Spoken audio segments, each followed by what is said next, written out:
Hello there, Talkin Fight fans. Welcome once again to another exciting episode of the Friday Night Panel.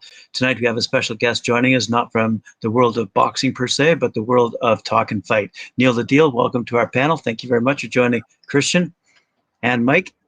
Derek is with his dad, who's not doing too well these days, so we wish him well and hope he's going to get better. In the meantime, we have an excellent weekend of boxing in front of us, and we would like to discuss that. We have, well, you guys will get into it. But before we do, I believe Christian's going to lead in with a bit of a history lesson, if I'm not mistaken. I've always got something teed up. Yeah, without doubt. I'm looking forward to the Canelo fight. I'm sure you guys are. I'm looking forward to the Dirrell versus Davis fight. I'm sure you guys are. But there's lots more to talk about. But before we do, let's hear what Christian has to say first. Go ahead, Christian. So one of the things that's going to come up invariably later on is going to be the odds on the Canelo fight, for example. So I came across this a little while back, and it was about a little movie that was made back in 1910, and how it caused, even at the time, a former president of the United States to call for an end to all prize fighting in the United States of America, as well as put a ban on sending footage of prize fights across state lines that lasted for almost 3 decades. So what I'm talking about, of course, is the Jack Johnson's knockout of James J. Jeffries in 1910. So the first black heavyweight boxing champion, as we all know, is Jack Johnson. Now, he would break the boxing's infamous color line in 1908 when he defeated the Canadian Tommy Burns. Johnson had been unable to get a fight with the longtime champions James Jeffries, who had refused to defend his title against him because he was black. Now, Jeffries was the 4th fighter recognized as the world heavyweight champion, and the 3 champions before him had also all refused to defend against black fighters. Now, the heavyweight championship was, of course, this was the big prize, and a huge deal when Johnson finally convinced Tommy Burns to give him the shot that the previous champions just wouldn't do. Now, Burns had won his title from Marvin Hart after Jeffries had retired in 1904. So Johnson finally won the world heavyweight title on December 26, 1908. That's Boxing Day for anyone in the Commonwealth. That's a full 6 years after lightweight champion Joe Gans became the first African-American champion. But Johnson's victory over the reigning world champion Canadian Tommy Burns at Sydney Stadium in Australia only came after following Burns around the world for 2 years and taunting him in the press for a match. And even at that, Burns only agreed to fight Johnson after promoters guaranteed him $30,000, or approximately about $850,000 US in today's money. Once again, using our super accurate Talkin Fight maths. But this fight lasted, the fight lasted 14 rounds before it was finally stopped by the police in front of a crowd of 20,000 spectators. Johnson named winner. Now, the heavyweight championship being won by a person of color did not sit particularly well with certain Americans. Slavery having just ended a few decades previously, and racial tensions were still high. And as a direct result of this, James J. Jeffries opted to come out of retirement to fight Johnson. It would be known as the fight of the century. Now, the heavyweight championship that took place in Reno, Nevada on the 4th of July, 1910, when the reigning champion, Jack Johnson, a black American, knocked out the former heavyweight champion, James J. Jeffries, a white American, in the 15th round of what was reported to be a very one-sided fight. Now, this fight was already a media sensation weeks before it had happened, and this sparked the motivation to film the event in the first place, as it was thought to be a guaranteed moneymaker. Now, the fight's promoter, George Tex Rickard, who also refereed the bout, sold exclusive film rights. It was recorded by 9 cameramen and was approximately 2 hours long, a full film. And it said that novelist Jack London was also there reporting on the event. Now, since Johnson, again, was African-American and Jeffries was white, the competition had already taken on major racial overtones. The press had dubbed Jeffries the Great White Hope. And sports writers and white America in general were kind of baffled when Johnson just beat him silly. And it actually caused race riots in many places across the U.S., which provided the film with more public attention in the U.S. than any other film to date or any of the film would get for another 5 years until Birth of a Nation came out in 1915. Now, on the 7th of July, 1910, only 3 days after the fight, various states and cities in the U.S. declared that they would not allow screening of the footage. The picture was banned virtually everywhere in the South, as well as South Africa and in India. 2 weeks later, former President Theodore Roosevelt, as we all know, an avid boxing fan, wrote an article for The Outlook in which he supported the banning of not just moving pictures of boxing matches, but a complete ban on all prize fights in America. And he cited crookedness and gambling that surrounded such contests, and that moving pictures have introduced a new method of money getting and demoralization. So this controversy surrounding the film directly motivated the U.S. Congress to ban distribution of all prize fight films across state lines in 1912. And that ban lasted for nearly 3 decades until it was finally lifted in 1940. In 2005, the film Jeffries-Johnson, Fight of the Century, was entered into the U.S. National Film Registry as being worthy of preservation. So I want you to think about that. Roosevelt didn't like this because he said the gambling and the crookedness. Because again, I'm sure odds are going to come up later on. But that's our history lesson on the day. Oh my God. Wow. Was that That was a good one. Was that courtesy of Black History Month, though? Is that why you went down that little rabbit hole there? That's pretty amazing.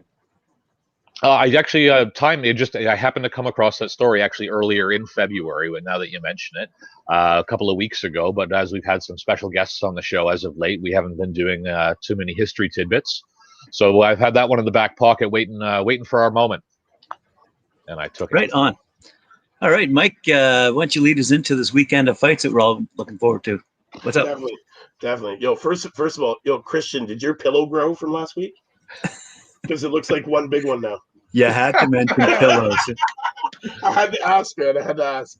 It's okay, man. They're only 4 ounce. They're only 4 ounce. That's good. That's good. That's good. At least we can knock somebody out then. Yeah, we have a huge weekend of fights. First of all, there's a fight today. Scardina and Nunez. This one's a big one, man. Scardina's 18-0 with 14 knockouts. He makes his long-awaited return to the ring following a nasty 2020 and frustration in which he did not fight due to the coronavirus pandemic. So this guy's itching to get back in the ring to fight Nunez, who is another strong 17-2 with 9 knockouts. And he wants to overcome a disappointment of his WBO international title fight with Zach Parker being canceled in December due to a cut man returning positive with this coronavirus again. So that's a big card that's actually happening tonight. It's got a great undercard. There's a lot of guys on it. Some unknowns, definitely. I think there's about eight fights on this card. And you got to check them out because there's a lot of kids that are up and coming right now that are coming on this card. We also have the card that I'm excited about. It's the WBC and WBO Asia Pacific and Continental titles. Honestly, I don't really know these fighters too much. I'm just getting into this league. I'm not even going to try to pronounce the names because I've been trying. It's not going well. You know what? It's not going well. I'll give it a whirl. I'll give it a whirl. It's Imuryov and Kunakabayev. Anyways, the one guy, he's from Kazakhstan. He's on his fast track to a title shot. Literally, the guy's professional debut was only a little while ago. He's 2-0 with 2 knockouts, and now he's fighting for a title. That's supposed to be a big one. And then on that other card, there's another title fight that I'm interested in seeing, and that's another Asian that's the WBO, I believe. No, the WBC Asia Continental. You got a veteran in Smirnov, and he's taking on this kid who's really making a debut. His name is Azbinov. Man, I'm not doing this right. I'm doing horrible with these names here, man. I'm gonna have to start taking you're doing no worse than I do, buddy. Don't worry. Keep going. I have the same problem. Or I'm going to literally have to write up cue cards and just start flashing it like this so people can understand. But yes, also there's been some fights that were canceled actually. Cask and Woodstock has been canceled due to a COVID issue. That's a little upsetting. I was looking forward to seeing that fight. That was going to be probably one of my favorites. It was the British super featherweight title. It's long anticipated. They don't have a new date coming up as of yet. Also, we have the Dirrell and Davis card. That card is, that's a pretty exciting one there. I know you guys probably, Neil, I think you're up to date with Dirrell and Davis. Graham, I'm not too sure if you're up to date with Dirrell and Davis. Not too sure, but Anthony Dirrell is a natural-born fighter, man. He's had to overcome several obstacles in his life, but he's a two-time super middleweight world champion. Each time he's had to come back, he's done it and been even stronger than before. This guy is honestly, he's set up to really put on a show this weekend, man, and I hope that we're going to be featuring him on our Sunday Knockout of the Week show. I'm very, very excited to see what that fight has in store. Also, that card is looking very well. It's got a lot of people making their debuts. That's what I'm interested in, man. There's a lot of kids coming out this weekend. You got one event today, you got 6 events tomorrow, and during all those events, there's at least 20 new fighters that are just entering the scene. Some are debuting, some are only 2 to 3 fights into their career. There's a lot of undefeateds facing undefeateds. You got a lot of veterans facing these new rookies. It's turning up to be a very exciting Saturday, to be honest. I know exactly where I'm going to spend it. It's going to be on my couch, on my ass, in my underwear, with a beer and a notepad, taking notes and watching these young cats. Because I'm telling you, I'm going to be featuring a bunch of these guys on my show in the weeks to come. But the long anticipated that everybody has been talking about, we all know it. I can't believe it's actually happening. The Canelo and Yildirim fight is tomorrow. I know everybody's talking about that. That's a huge deal. I know everybody's itching to put their 2 cents in. So let's just begin the debate by saying, what the hell does Yildirim think he's going to accomplish by stepping in the ring with Canelo Alvarez? Go. Neil. Well, it's nice to see you guys. Right on. Christian, that was amazing. Thank you so kindly, Mikey. Thank you so kindly. Nice exactly the answer we were looking for, too. There you go. Hey, so the Canelo fight, Mikey. Hey, all right. Let's talk a little bit about this guy. Definitely. Apparently, he's not too scared of this. What was the guy's name again, Mike? Yildirim. Yildirim, yeah. Avni Yildirim. Yeah, Yildirim. I mean, he's got a good record at 21-2, right? And obviously, he's. I'll tell you though, he does have great. He's got great movement. He's got great power punches, and he can put his combos together really well. I'm not saying that he can't win. I'm just saying that Canelo's at his best right now, and maybe if he caught Canelo on a bad day, Yildirim might be able to come through with this victory. But I'm telling you right now, from me watching all the training videos and the hype up to this match that's been anticipated, I can't even believe it's a 2-fight deal, man. It's such a waste of damn time, I think, to be honest.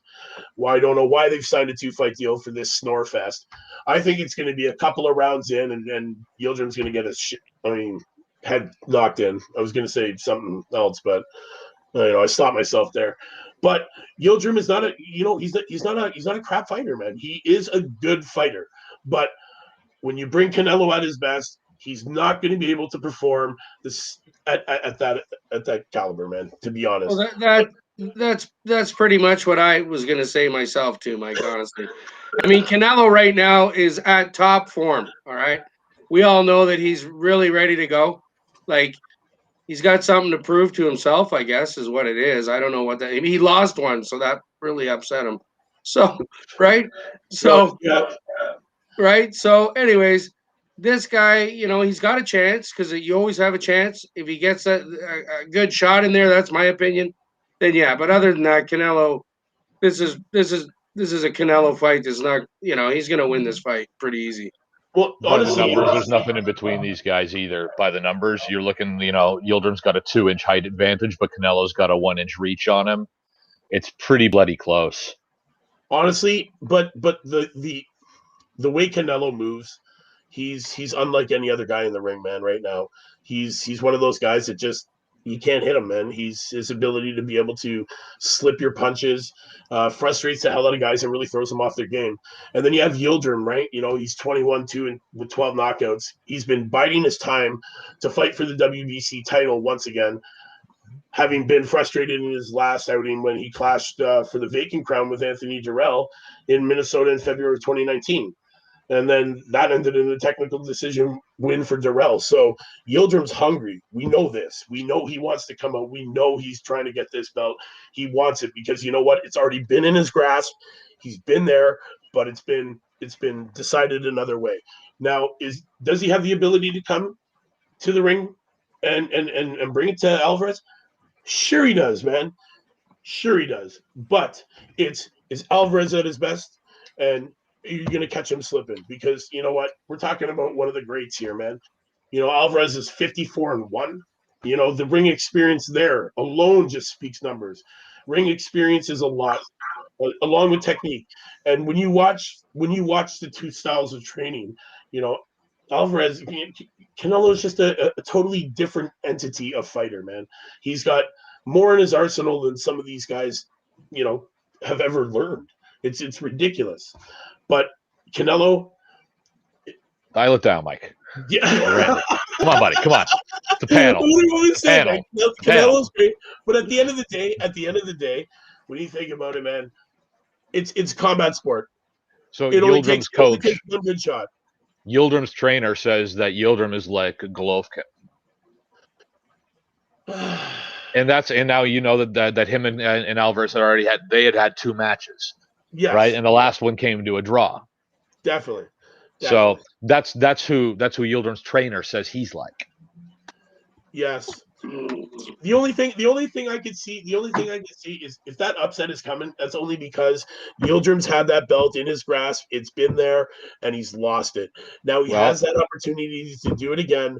And you know what? If he does bring his A game and he, you know, he's more hungry, yeah, man, the more hungrier guy, the guy with the most heart's gonna win. Well, he's also got a bit of the inside track here that you may not realize as well, because one of the reasons that they say he's like Golovkin, and they say Alvarez knows he's just like him too, and the reason is that Yildirim was brought in as Alvarez's sparring partner to prep for the Golovkin fight. They were sparring partners. He's been in the ring with Alvarez before. He's trained with Alvarez. Yes, he's done this before, and allegedly his camp really wanted him back for the second fight as well. But at that point, Yildirim was training for his own fight. Well, everybody's got their opinion. So what are you saying? Crazy stuff. You saying Yildirim's coming through with the win? Yeah. I think no, I don't know about that, but I don't think it's going to be as one-sided as you seem to be kind of projecting at this point. I don't think it's going to be. I just think it's getting. The Canelo Alvarez show. I got a prediction. I just don't want it to go the distance, man. I just want it to end in a damn knockout, man. That's what I want. I don't want to see some 12-round snoozer, 10-round snoozer of these guys batting it back and forth. No, I want to see a guy hitting the mat like last weekend when the guy freaking did the ostrich. Okay, that's what I want to see. I want to see somebody do the ostrich or the friggin', the falling tree. Well, I think Yildirim will be trying to come out early and fast because he's not going to want to have to go the distance with Alvarez. So I think you're going to see him at least try that fast. Yes. Or early on. Honestly, another big fight though I think is going to happen is the Dirrell and Davis fight is going to be huge too, man. I think that's going to be, I think that's going to be good for the 168. World title thing, a world title event. I think that's going to be a huge event as well. It's not going to be. Dirrell's going for his third WBC. Yeah, definitely. Yes, he is. And then Cairo Davis believes that it's his moment to shine, man. He's under that spotlight and he's ready to smack out Dirrell. So, are both these venues allowing fans? I believe. Well, what did we hear after last week that the MGM bubble is done? So you can have fans, boxing fans now. Yeah, they're allowing fans. I don't know. I would think limited capacity. It's going to be definitely. It's going to be limited capacity. But could you imagine the price of those tickets? Yeah, really. There's Exactly. enough people. I mean, boxing tickets were never cheap in Vegas, so. So and Neil, you were going to offer as a prediction. What was your prediction? Well, my prediction earlier on for this Canelo fight is I'm gonna take Canelo TKO in the 8th round. He's just TKO in gonna the 8th. pummel the You heard guy it by here the first. 8th round. It ain't gonna last that long, Mikey. 1 round. Well, you seem to be along Probably the same something like that might be more. You know what I mean? Like, this isn't happening. It ain't going past the Seriously, third. come on. It ain't going past the third. I'm predicting first round knockout. Yeah, that's right. First round knockout. I think it's going the distance. It's gonna do me like it used to do me back in the 90s. No, when it's going the distance, man. To watch Mike Tyson, I'd stay up all night. You know, I'd go to the bathroom and I miss the whole damn fight. Bink. That's it. Gone. That's what I want. Done, That's what I want to happen. But this time I want to be able to hold it. There's your $69.95. That's The it. pay-per-view. So speaking of Vegas and speaking of the numbers here, you guys both seem to be thinking along the same lines here, and that's an Alvarez knockout. And the odds makers seem to be along the same lines as well on this as well. With a recent, I don't know what, obviously this is going to shift and change the closer we get to the actual fight. But Alvarez was listed as a negative $5,000 favorite. Yeah, so for those of you who don't, so for those of you who are not bettors, who are not gamblers here, that means that in order to win $100, you would have to gamble with $5,000. Now, on the flip side of this, that's the most craziest bet you'd ever make. For $100, I mean, at that point, you're just trying to prove something. But on the flip side, if you've got an extra, Benjamin in the back pocket there, if you want to float that $100 on Yildram, you could come back with about $2,500 if he wins. Right. But you know what? I'd rather take that $100, just light it up in flames, man, than bet it on Yildram. Yeah. I was just gonna say you might. Well, again, Vegas seems to be thinking along the same lines here. So yeah, honestly, I Yildram's a good fighter, but he's he's going to make for an exciting fight. That's for damn sure. He's going to be able to bring it to him, but I don't think he has the tools in his repertoire to be able to come out with a victory over Alvarez. And that's what I'm saying. As much as I want to see, a huge knockout like in the first round, it probably won't happen. But I'm saying Alvarez is going to come out with a victory for sure.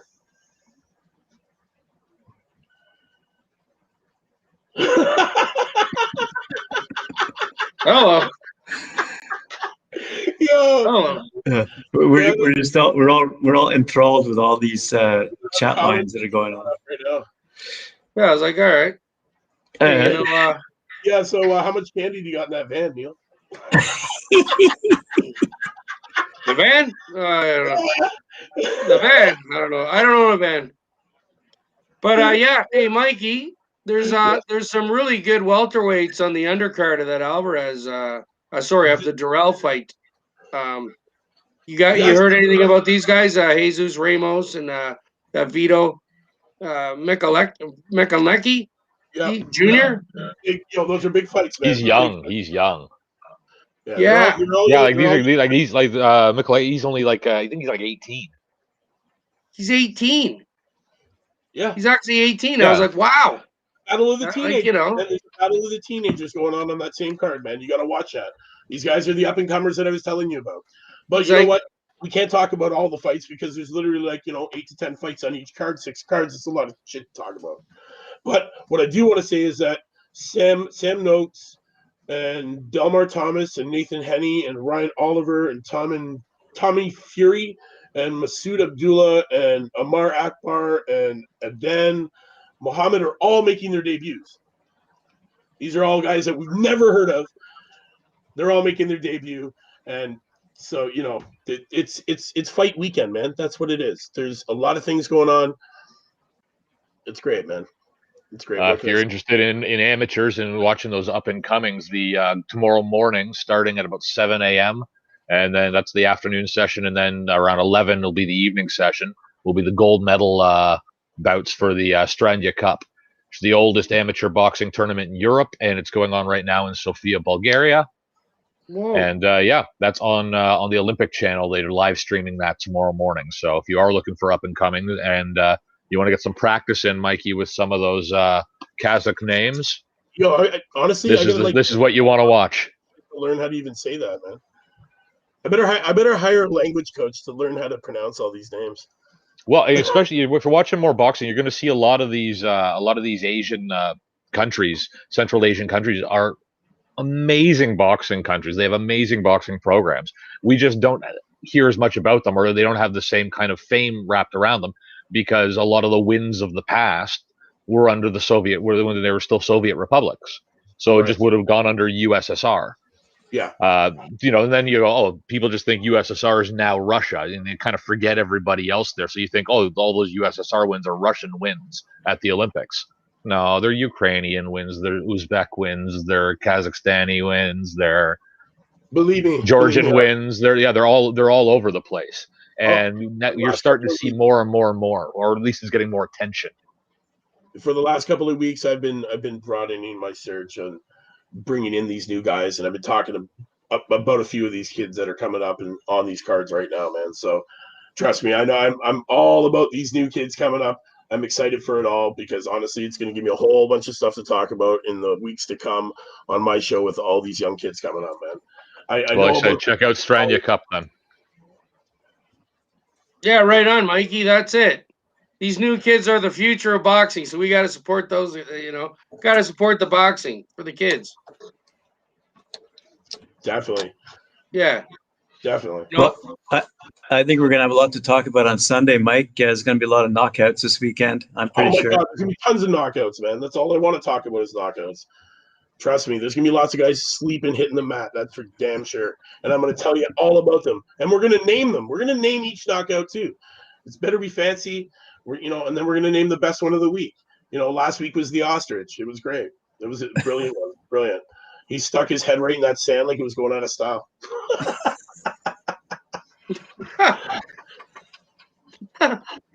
Oh man, I can't wait. It's gonna be great. But anyways, I don't know. So is this it? Are we going to go and watch the Italian pay-per-view event tonight? Because I believe it's about to air 7:30. Yeah. Really? All right, cool. I'll check that out. Scardina Nunes is starting at 7:30, boys. So I'm definitely going to get my butt sitting on the couch with a few beers and definitely start to watch this. Right. Hey, thanks Mikey, very much for. Yeah. Go ahead. Mike, I had one more thing to mention to you. I don't know. I heard that if you don't have a TV and you need to, I guess, stream that Canelo fight. Don't talk about that live over the air, man. We don't want to get that taken down. I'll talk to you in a few minutes. Don't ruin my free stream, bro. Oh, come on. Okay. I'm just playing with you. I heard. Yeah. You heard. And you know what? I'll text it to you. Don't worry. There's a reason we call him Neil the Deal. That's right. Oh yeah. Well, thanks for having me out, Mike. Christian, the history lesson today was amazing. I love history. I love the history of boxing and stuff, and it's been really good hanging out with you guys. I love seeing you again, Graham. Thanks a lot, obviously. And the fights this weekend, everybody watch them. They're going to be amazing, as Mike's let us all know. And thanks, Mike. Take care, eh? Yeah, man, definitely. Guys, make sure, fight fans, guys watching, make sure you tune in on Sunday, and we'll let you know all about the knockouts that happened this weekend. We'll bring it to you on the Knuckle Up Mike Gore at 4 show with Graham. Hope to see you guys there. Make sure you knock those comments out because we love them. And view it, like it, share it. That's it. Awesome. Thanks, lads. And we'll see you next week. Yeah, man, definitely. Have a good night. Take it out. Thanks, guys. Peace.